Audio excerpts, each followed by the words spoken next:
All right, so tonight's been a very fun night. I got to build a little clock module, and I just labeled it as well. So this is a kit that Ben Eater makes, or he supplies or whatnot. Um, Basically, this was recommended to be used by another kit that I purchased from him for the C. What am I trying to think of? The 6502 computer kit. This is CPU that's used in like the Atari 2600, the 8-bit Ataris. I have an old Atari 400 from my childhood that has this microchip in it. Nintendo's, the Apple II, I think even the Super Nintendo might have a chip based off of it. So it's a very popular chip. It's still in production today. It's still used, which is kind of a big surprise.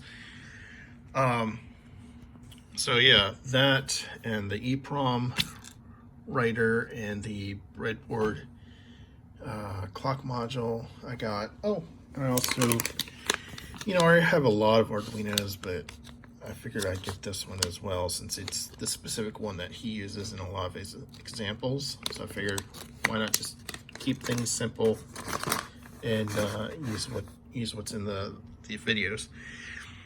His videos are very good. They're very good for even an entry level, like really good. He spends a lot of time just writing everything out. This module is pretty much it's kind of slow, and it's meant to be slow. It's pretty much comprised of 555 timers. The main one you're going to be using is the one here, which is an astable, I don't know, pulse or whatnot. I can use this little dial and make it go faster. I can make it go slower. There we go. Or I can switch over and press this button to bring that circuit up each time. Mainly what I'm using this for is to debug the instructions that the machine is actually operating. So basically, I can pulse, wait for the CPU to go to the next address, pulse again, verify the data on the data bus is what I expect to be at that address or the next address. That it's just really good for debugging what's going on. Yeah, so this is like the main heartbeat of a computer. If you think of the CPU as the brains, this is the heartbeat. Computer, stop. So a CPU cannot operate unless its heart is beating. And that's the beating heart. Unlike humans, a CPU can resume once the beat starts up again. So that's pretty cool. I've learned quite a bit about schematics. In fact, I decided to try and follow just the schematics and skip the video. I figure I could use the video if I really need to. And I'll probably go back to videos to verify that this is set up the way that he wanted to. I did switch some of the pins with the not and and or logic, but that's not really going to make that much of a difference because it's really the same circuit that the schematics show. Schematics are awesome. Look at this. He's labeled every pin that's coming out of the of each of the microchips. He's labeled them not only of what they're responsible for doing, but what pin they are.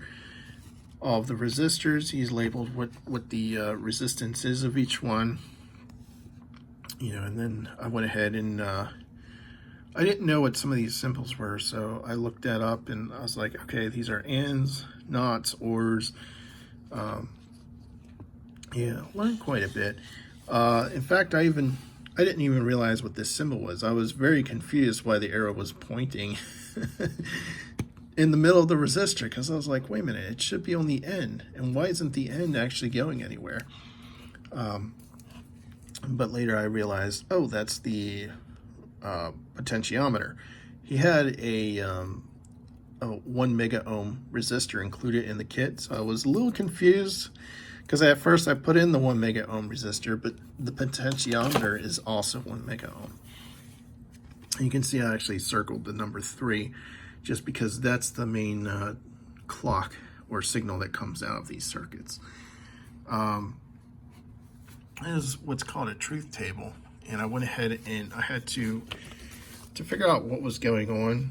I was curious about what this all represented, and then I went ahead and created a truth table and then followed up through the circuit for each possible condition to figure out, okay, this is what's going on. So that's kind of cool. One thing I thought was a little confusing was the parts list, because he actually lists, he's like, oh, you've got 10 1K resistors with 5 extra. There were only 5 1K resistors. It says 5 yellow LEDs with 2 extra. There were actually 10 yellow LEDs. So the cool thing was, because it includes 5 extra, I didn't have a problem. You can still build the kit, and I have tons of that stuff laying around anyway. But that's just how it came. It is getting a lot of use out of it, I'll tell you that. I did have a few problems putting this together, but I worked through everything, and I had a lot of fun figuring it all out. I may look into making this into a smaller PCB or something, just because when this gets set up, I'd like this to be easier to move around and not worry about things coming out. And in that case, I'll free up a breadboard for use for later for other projects.